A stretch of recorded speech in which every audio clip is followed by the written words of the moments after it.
മലയാളികൾ കുറച്ച് നാളുകൾക്ക് മുൻപ് ഏറ്റവും കൂടുതൽ സങ്കടത്തോടെ കണ്ട വാർത്തയായിരുന്നു സിന്ധുവിൻ്റെ അച്ഛൻ്റെ മരണം. കൃഷ്ണകുമാറിൻ്റെ ഭാര്യാപിതാവായി മാത്രമല്ല, മറിച്ച് മലയാളികൾക്ക് വളരെ നന്നായി അറിയുന്ന ഒരു വ്യക്തി എന്നതുകൂടിയാണ് എല്ലാവരും സിന്ധുവിൻ്റെ അച്ഛനെക്കുറിച്ച് പറയുന്നത്. തൻ്റെ മകളെ ഭംഗിയായി വളർത്തി അവളോടൊപ്പം താമസിക്കാനോ ബുദ്ധിമുട്ടിക്കാനോ പോലും നിൽക്കാതെ സ്വന്തമായി വീട്ടിൽ കഴിയുകയായിരുന്നു ഇത്രയും നാളും സിന്ധുവിൻ്റെ അച്ഛൻ. എന്നാൽ അദ്ദേഹത്തിനെ നോക്കാനായി കുറച്ച് നാളുകൾക്ക് മുൻപൊരു ഹോം നേഴ്സ് വന്നിരുന്നു. ഒരു ഡ്രൈവറുമുണ്ട്. അവർ രണ്ടുപേരും തന്നെയാണ് അദ്ദേഹത്തിൻ്റെ സന്തത സഹചാരി. ശരിക്കും പറഞ്ഞാൽ സിന്ധുവിന് അച്ഛനെ മിസ് ചെയ്യാത്തതും അച്ഛൻ്റെ കാര്യങ്ങളെല്ലാം സിന്ധു അപ്പോൾ അറിയുന്നതും ഇവർ കൂടെയുള്ളതുകൊണ്ടാണ്. അച്ഛൻ പുറത്തു പോയാലും പുറത്തുപോയി നിന്ന് എന്ത് ചെയ്യുന്നു എന്നതുൾപ്പെടെ തന്നെ അവർ ചിത്രങ്ങൾ അയക്കും. ഇടയ്ക്കിടയ്ക്ക് ഫോട്ടോ ചെയ്യും. ഇടയ്ക്കിടയ്ക്ക് തന്നെ ചില കോളുകൾ വിളിക്കും.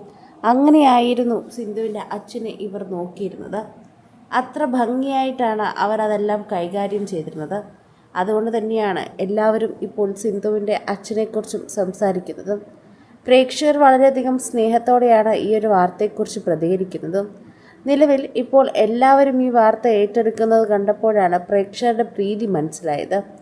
ഇത്രയും നാളും സിന്ധുവിനെയും മക്കളെയും മാത്രമാണ് പ്രേക്ഷകർക്ക് അറിയാവുന്നത്, അല്ലെങ്കിൽ പ്രീതിയുള്ളത് എന്നത് മാത്രമാണ് കരുതിയത്. എന്നാൽ ആ വ്ലോഗ് കണ്ട് അതിലൊരാളെയും കൂടി പ്രേക്ഷകർക്ക് ഇഷ്ടമായിരുന്നുവെന്ന് ഇപ്പോഴാണ് അറിയുന്നത്. ഇത്രമാത്രം ആരാധകർ ഉണ്ടായിരുന്നുവെന്നും ഇപ്പോഴാണ് അറിയുന്നത്. സിന്ധുവിൻ്റെ അച്ഛൻ അതിവേഗത്തിലാണ് മരിച്ചു പോയത്. കുറച്ചധികം നാളുകളായി തന്നെ അസുഖബാധിതനായി എങ്കിലും ഇവരൊക്കെ എത്തുന്നതിന് മുൻപേ തന്നെ അദ്ദേഹം യാത്രയായി. പെട്ടെന്നുള്ള ഒരു യാത്ര, അതാണ് സിന്ധുവിന് താങ്ങാനാവാതെ പോയത്. ഡാഡി ഹോസ്പിറ്റലിലാണ് എന്ന് പറഞ്ഞ് പാഞ്ഞെത്തിയ സിന്ധു പിന്നീട് അറിഞ്ഞത് ഡാഡിയുടെ മരണവാർത്തയാണ്. ആകെ തകർന്നു പോയൊരവസ്ഥയായിരുന്നു. എന്ത് ചെയ്യണമെന്ന് അറിയാതെ നിൽക്കുന്നൊരവസ്ഥ, അതായിരുന്നു സിന്ധുവിനപ്പോഴുണ്ടായിരുന്നത്. അതിപ്പോഴും ഓർക്കുമ്പോൾ ഒരു തണുപ്പാണ് എന്ന് പറയുന്നു. സിന്ധുവിന് അച്ഛനെക്കുറിച്ച് ഓർമ്മിക്കാനും അച്ഛൻ്റെ കാര്യങ്ങളെല്ലാം പറയാനും ഇങ്ങനെ ഒരാൾ കൂടി ഉണ്ടായിരുന്നു. അച്ഛൻ്റെ ചിത്രങ്ങൾ ഇടയ്ക്കിടയ്ക്ക് അച്ഛൻ പോലും അറിയാതെ എടുത്തയക്കാൻ എപ്പോഴും പ്രാപ്തിയോടെ നോക്കുന്നത് ഇവർ രണ്ടുപേരും തന്നെയായിരുന്നു.